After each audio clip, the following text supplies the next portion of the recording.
É Paraná AM 630 apresenta Justiça para Todos. Tudo o que você precisa saber sobre justiça.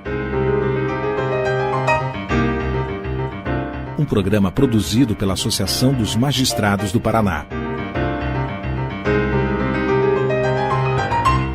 Olá, boa tarde para você ouvinte da Rádio Educativa. Eu sou Jéssica Camille Alves e começamos aqui na M630 mais uma edição do programa Justiça para Todos. E hoje nós vamos conversar aqui no programa de rádio da Amapar sobre um assunto muito polêmico: os estabelecimentos que proíbem a entrada de crianças visando o sossego de outros clientes. E quem traz para a gente mais informações sobre esse tema tão controverso é o advogado Antônio Carlos Efinge. E caso você ouvinte tenha alguma dúvida a respeito desse assunto, participe aqui com a gente por meio do nosso Facebook, no inbox, procura lá Justiça para Todos, programa de rádio da Amapar. Quero cumprimentar aqui o doutor Antônio. Boa tarde, doutor, e muito obrigada por aceitar novamente o nosso convite. Boa tarde, é um grande prazer estar aqui. E boa tarde a você, aos ouvintes, eu estou à disposição. E doutor, para a gente começar a nossa entrevista, eu acho interessante, queria pedir para o senhor explicar para os nossos ouvintes qual que é a importância do direito do consumidor na nossa sociedade moderna. O que dá para a gente destacar para os nossos ouvintes sobre isso? Muito bem. Quando a gente fala em sociedade moderna, é claro que a gente está falando de uma sociedade que é resultado da Revolução Industrial. Uhum. E hoje já se diz da quarta Revolução Industrial, com a introdução da tecnologia, da sociedade em rede, sociedade de informação. Ao longo do tempo, as pessoas foram se especializando e cada uma assumiu determinada função dentro da sociedade e da economia. Esta especialização de uma parte faz com que a outra parte precise dessa especialidade. Então as pessoas estão ficando cada vez mais dependentes dos outros. Se por um lado alguém fornece habitualmente, sabe como fazer, tem alguma compreensão até do ponto de vista profissional, técnico, né? Faz isso da melhor maneira possível e aprimora isso que faz. Do outro lado, aquele que precisa, cada vez precisa mais, porque vai abrindo mão do seu conhecimento genérico para depender da especialidade do outro. Então, na sociedade moderna, nós temos de um lado fornecedores, que são esses especialistas, e do outro lado os consumidores, esses que precisam. Essa necessidade, este precisar, é que determina o que a gente chama de vulnerabilidade. Então, o consumidor jamais saberá tanto quanto um fornecedor. Jamais terá uma ideia precisa dos riscos, de como aquilo tudo surgiu, de onde veio, para onde vai, etc. Por quê? Porque ele está preocupado em consumir, usufruir, utilizar aquele produto, aquele serviço para suprir uma necessidade sua. Mas a partir dos anos 80, segundo alguns sociólogos, o consumo assumiu uma outra forma. Ele, além de suprir as necessidades, ele hoje tem uma significação. Então as pessoas se identificam pelos atos de consumo. É muito natural alguém dizer, eu pertenço a tal grupo. Por quê? Porque eu me visto assim, eu ajo dessa maneira, eu tenho tal coisa, né? Tal produto. E portanto, essa significação mostra uma outra fase dessa sociedade, onde as pessoas não estão procurando só aquilo que o produto é, mas também muito daquilo que ele representa. Essas características são características da sociedade de consumo. E como a gente vai proteger as pessoas na sociedade de consumo? Nós vamos proteger as pessoas pelo direito dos consumidores, ou o direito das relações de consumo, ou o direito do consumo. Então, hoje, o direito das relações de consumo, o direito consumidor, ele é um instrumento jurídico hábil a regrar essa complexidade de relações jurídicas na sociedade moderna. Veja a influência da tecnologia nos nossos dias. As pessoas têm noção de como os seus dados são tratados? Têm noção de que quando baixam um aplicativo estão entregando os seus dados para alguém? Na maioria das vezes não, né? Qual vai ser a utilidade disso? Então, o déficit informacional, aquele desequilíbrio, desnível entre consumidores e fornecedores, com o elemento tecnologia, ele ainda fica mais evidente, mais agravado. E é isso o que vem acontecendo. Então, é preciso tomar cuidado, porque o direito, ele é muito bem avaliado, pensado, né? Os juristas, o legislativo, todos os poderes da República, o judiciário especialmente, ao aplicar o direito, ele tem que reconhecer que o direito é um instrumento que vai regulamentar e regrar essas relações sociais. Por isso, às vezes, a gente pode até dizer, mas eu preferia fazer tal coisa, ou fazer de determinada maneira, e não posso. Por que eu não posso? Porque eu tenho regras jurídicas que me impõem uma outra conduta.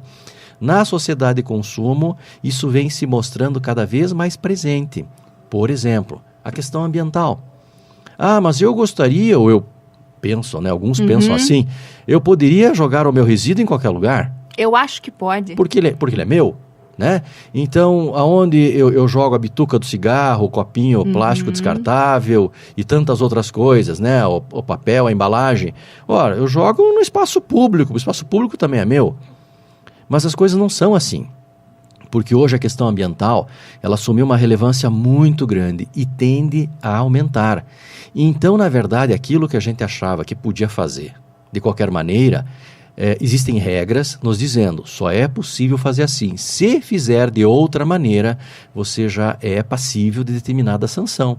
Sanção na esfera administrativa, multa, sanção na esfera criminal, sanção até na esfera civil, responder com uma indenização por algum prejuízo que tenha causado. É importante essa parte introdutória, porque aí a gente chega no ponto, no ponto central do nosso tema aqui. Podem os fornecedores fazer aquilo que querem? Podem os fornecedores, dentro do seu estabelecimento, exercer a sua atividade com absoluta liberdade? Eles não precisam cumprir determinadas regras? Sim, precisam cumprir determinadas regras. E essas regras, muitas vezes, vêm contra a vontade desses fornecedores. Mas elas não visam penalizar o fornecedor. Elas visam, na verdade, regrar e harmonizar as relações na sociedade de consumo, que é altamente dinâmica.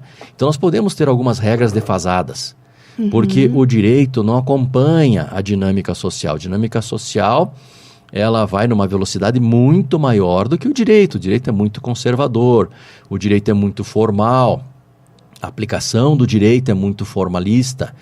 Então, na verdade, a sociedade está lá na frente e nós estamos tentando encontrar regras jurídicas para tratar de coisas que já estão no passado, né? Mas tudo isso é muito importante, e é muito importante a gente avaliar situações como essas que nós vamos discutir hoje aqui, de que para onde nós queremos ir? Que tipo de sociedade nós queremos para nós, para os nossos netos, nossos bisnetos, nossos tataranetos? Se de fato existirão. Não é um discurso negativo, alarmista, né? Mas é um discurso realista. Como nós enfrentaremos o futuro? Então as nossas decisões no presente vão nortear esse caminho. Vão dizer para onde essas coisas vão. E por isso é muito importante ter claro qual é o objetivo maior do direito. O objetivo maior do direito é proporcionar às pessoas lucro, uma atividade econômica rentável, ou altamente rentável, ou o foco maior do direito é a proteção das pessoas? Porque até os fornecedores, antes de serem fornecedores, são consumidores. Então, quando o fornecedor respeita o consumidor, ele respeita ele mesmo. Quando ele não tem uma cultura de respeito aos seus consumidores, como que ele pode se sentir um consumidor respeitado? E na nossa Constituição Federal, tem um dispositivo muito interessante, que ainda não é muito explorado, especialmente no ensino do direito, que é o princípio do solidarismo constitucional. Lá no artigo 3º da Constituição Federal, tem entre vários objetivos, construir no Brasil uma sociedade livre, justa e solidária. Uma sociedade livre seria uma sociedade com opções, com direito à escolha, né? Uma sociedade justa, aonde as diferenças sejam respeitadas e cada um seja tratado de maneira desigual na proporção das suas desigualdades. Agora, o mais importante para nós, o que é uma sociedade solidária? Uma sociedade solidária não é só aquela sociedade que atende o necessitado, que busca auxílio aos outros nas tragédias, e quantas tragédias no Brasil, mas especialmente aquele que age com o outro da maneira como gostaria que esse outro agisse com ele. Uhum. De que maneira que eu quero essa conduta social? Eu quero agir com boa-fé, com lealdade, com transparência, com informação, sem discriminação, considerando a pessoa pelo fato de ser pessoa e não pela sua condição social, pelo seu nível cultural, né, ou intelectual. Então, essa é a essência da dignidade da pessoa humana. Dignidade da pessoa humana não é uma palavra que serve para tudo, mas é aquele significado importante que a Constituição Federal deu de que o direito no Brasil deve proteger pessoas em primeiro lugar. Uhum. E por isso o mercado tem que estar focado na proteção das pessoas. Quando ele não se foca nisso, ele está desviando da sua vocação natural. Com essa base, essas premissas, a gente pode entender qualquer situação hoje vivenciada na sociedade de consumo e que leva a conflitos, né? Então, qual que vai ser a minha base interpretativa? Vai ser a atividade econômica, que alguns acham que não tem limite, e tanto ela tem limite que no artigo 170 da Constituição Federal, a livre iniciativa, ela tem que ser exercitada obedecidos os seguintes princípios. E um deles, proteção do consumidor. Outro, proteção da concorrência. Outro, proteção do meio ambiente. Então eu não posso fazer aquilo que eu quero do jeito que eu quero, como eu bem entendo.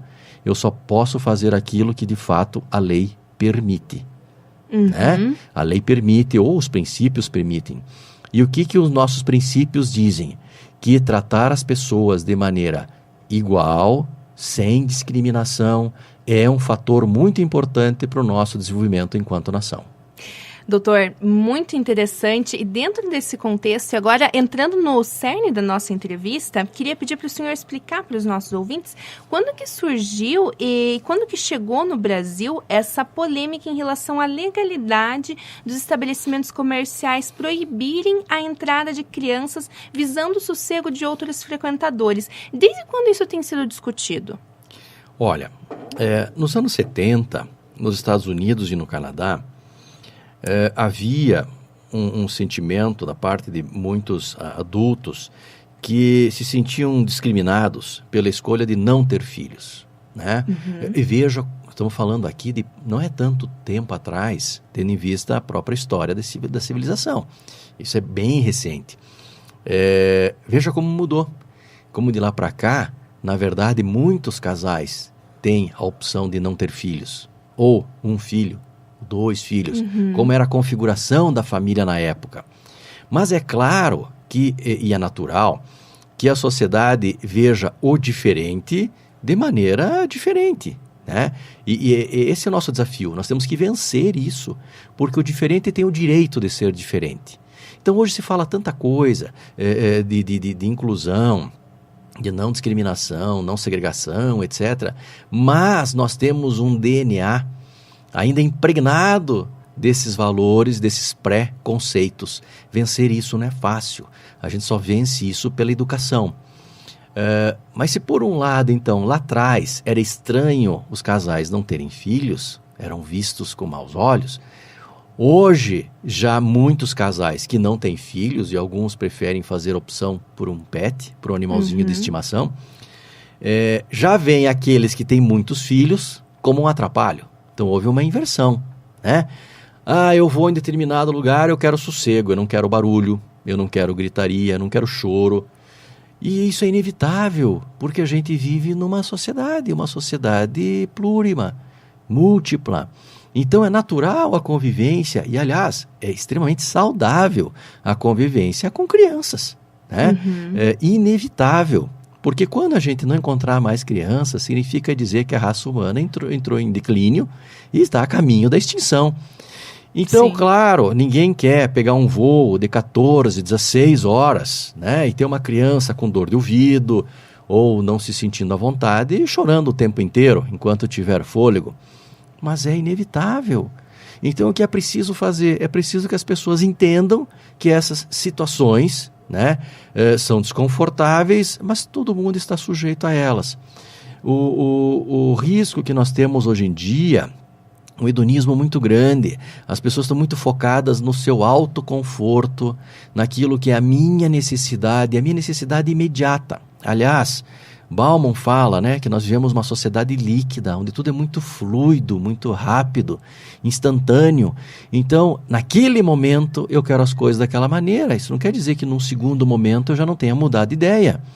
Falta um pouco de maturidade, de compreensão dessa história humana, né, e da nossa situação enquanto seres sociáveis, de que determinadas coisas nós temos que tolerar, se não inevitáveis, né?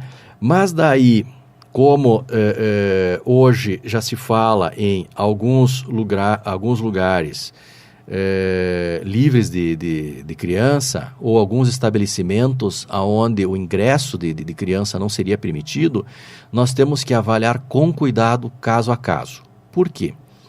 Porque o foco do direito é a proteção da criança em primeiro lugar.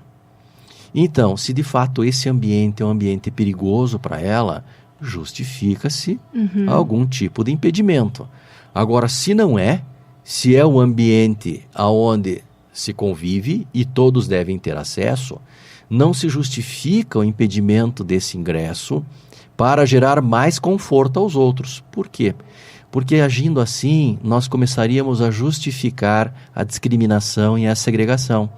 Ora, se hoje eu posso discriminar a criança, porque a criança faz barulho, porque a criança corre, porque a criança não se comporta no padrão de educação que eu tive ou que os meus filhos tiveram, por que dali a pouco eu também não vou encontrar um outro tipo de discriminação? Não, mas então também eu não gosto de determinada cultura, ou eu não gosto de determinado sexo, ou eu não gosto de determinada doença, determinada deficiência, condição socioeconômica e tantas hipóteses. Então, se a gente permitir que isso aconteça em relação às crianças, o que significa que nós estaremos fazendo, né, em relação aos outros? Por isso, eu posso ter um ambiente, por exemplo, perigoso às crianças, uma academia de ginástica, que eu tenho pesos, né? É perigoso uma criança soltar um peso no pé, se ferir, se machucar. Eu posso criar alguns instrumentos para dizer, olha, não é conveniente isso. Mas qual que é a melhor ferramenta para se fazer isso? É eu colocar uma porta trancada com uma vigilância ostensiva para dizer aqui não entra, ou eu informar?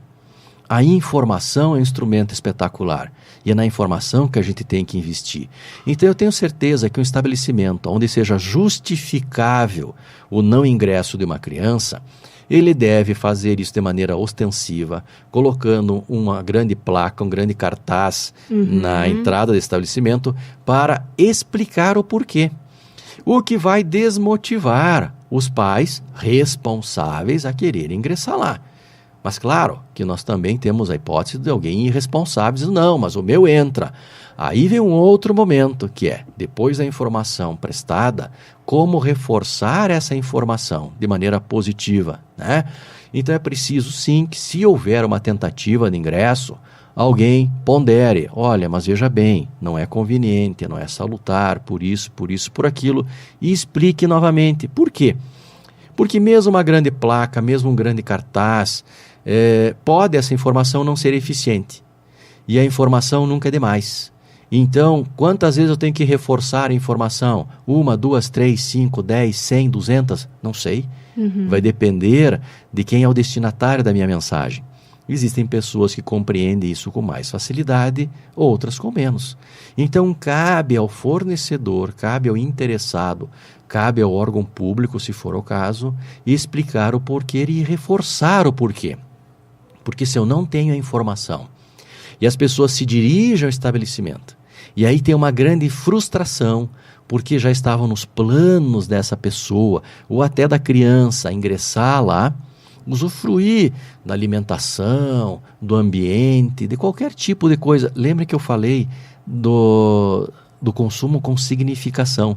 Então não é só eu quero ir lá naquele lugar para comer aquela coisa. Não, mas eu quero estar lá, vivenciar aquele ambiente, usufruir daquela paisagem, sei lá quais os motivos, né? A frustração, sim, pode gerar responsabilização pela falta, pela deficiência na informação, pelo vício de informação. E então, quem é pego de surpresa e sofre uma frustração, e isso gera danos, né? E é claro que é preciso comprovar cada caso, essa pessoa seria, em tese, passível de ser indenizada, porque ela não foi alertada que ela não poderia ou não deveria fazer aquilo, né? E essa quebra de expectativa, além do tempo que ela demandou indo até lá, etc., que hoje já se chama desvio produtivo, né? Também passível de indenização, pode gerar este ambiente de frustração, de mágoa, de angústia, ou até de ultraje. A pessoa se sentiu discriminada, né? Isso para ela é injustificável. Então, sim, aquele que por ação ou omissão causar prejuízo a outrem tem o dever de indenizar.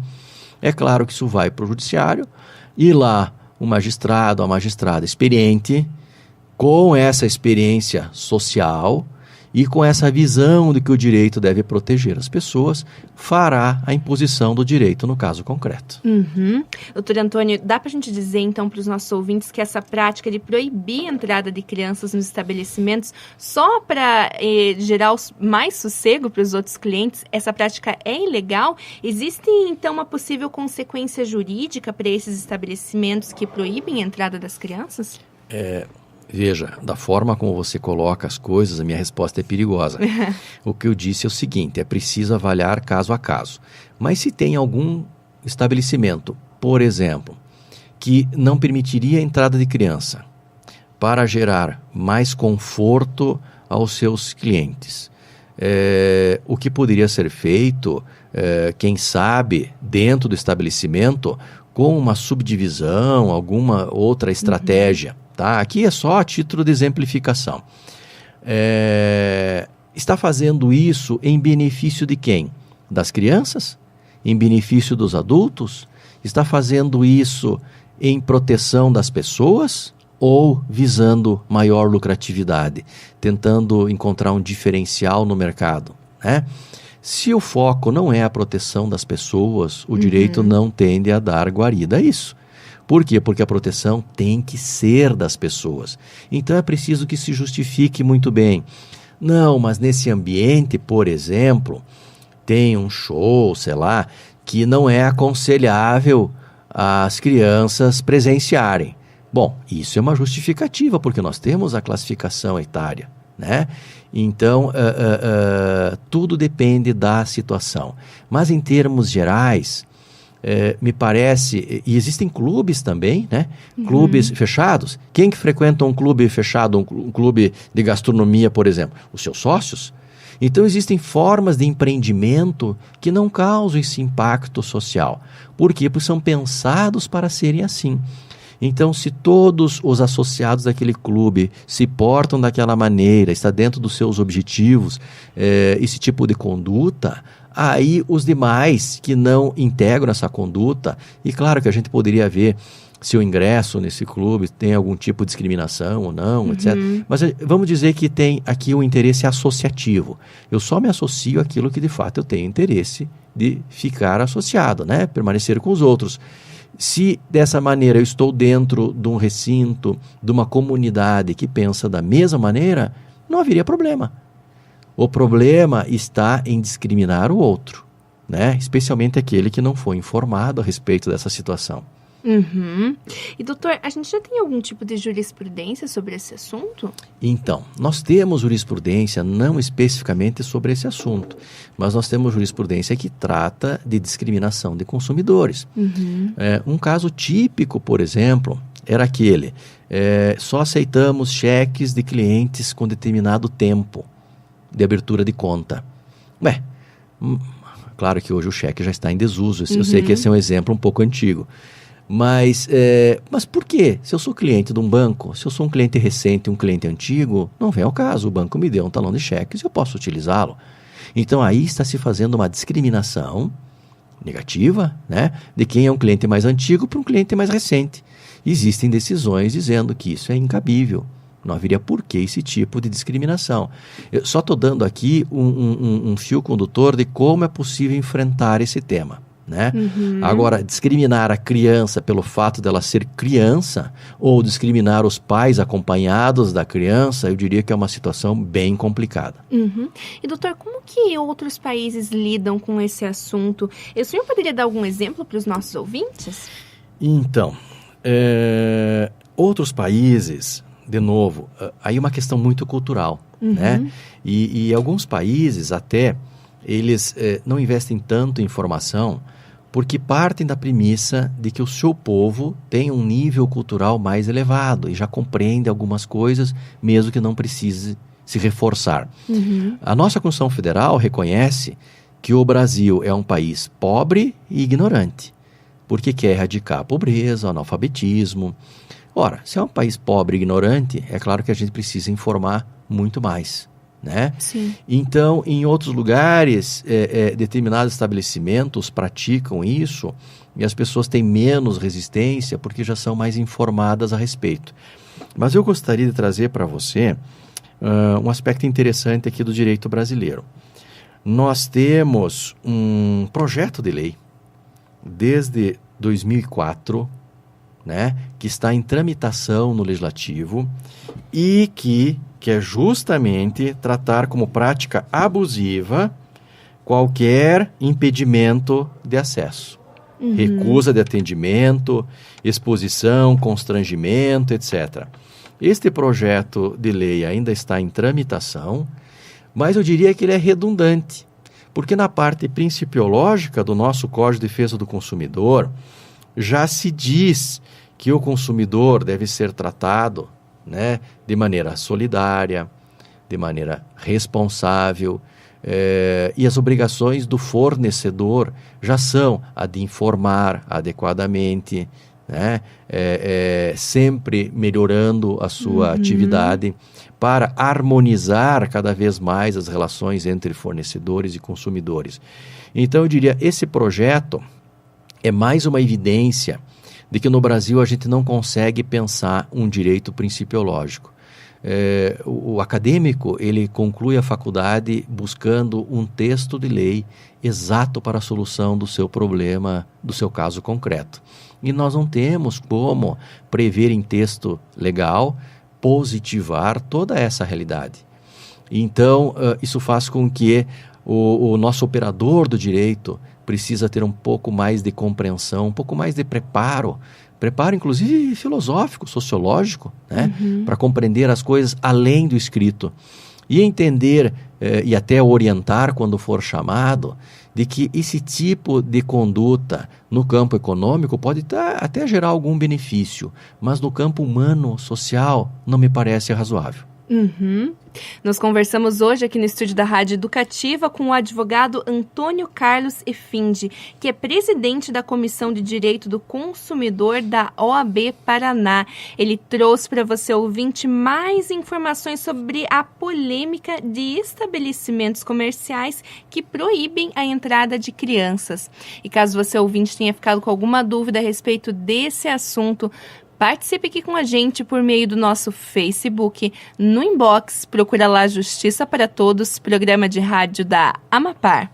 Doutor Antônio, infelizmente nosso tempo está acabando, mas para a gente finalizar a nossa entrevista, queria pedir para o senhor falar um pouquinho para os nossos ouvintes se a Comissão de Direito do Consumidor da OAB Paraná pode auxiliar os consumidores que tiverem alguma dúvida a respeito dos seus direitos perante os estabelecimentos comerciais. Veja, a Comissão de Direito do Consumidor da OAB Paraná tem a postura de orientar a sociedade, de orientar também os advogados, profissionais de direito. Então, hoje nós adotamos também no âmbito interno da OAB o processo eletrônico e por isso qualquer chamado, qualquer protocolo se inicia com uma consulta, uma reclamação, uma informação. Isso é dirigido para a comissão e aí nós respondemos essas indagações e ficamos à disposição, inclusive, para responder pessoalmente, porque algumas coisas também o texto escrito acaba não informando toda a preocupação que a pessoa tem. Então, eu diria que está dentro da nossa vocação, dentro da comissão e o exercício da advocacia, a orientação, tanto para a sociedade em geral, como também para os fornecedores. Porque a gente prefere um ambiente socioeconômico favorável a todos, né? E dentro disso, naquilo que a gente puder contribuir, nós sempre estamos à disposição. Aproveito também para registrar que no mês de maio nós teremos o Dia da Cidadania, e no Dia da Cidadania a comissão fará uma ampla divulgação de como as pessoas podem procurar a tutela dos seus direitos, né? Porque ainda uma grande parcela da população não sabe a quem recorrer quando tem uma dificuldade. E nós temos instrumentos que permitem a pessoa atuar diretamente. E é claro que, sendo frustrada, não dando resultado, vai ter que tomar outras medidas. A E-Paraná AM 630 apresentou Justiça para Todos. Tudo o que você precisa saber sobre a justiça. Um programa produzido pela Associação dos Magistrados do Paraná.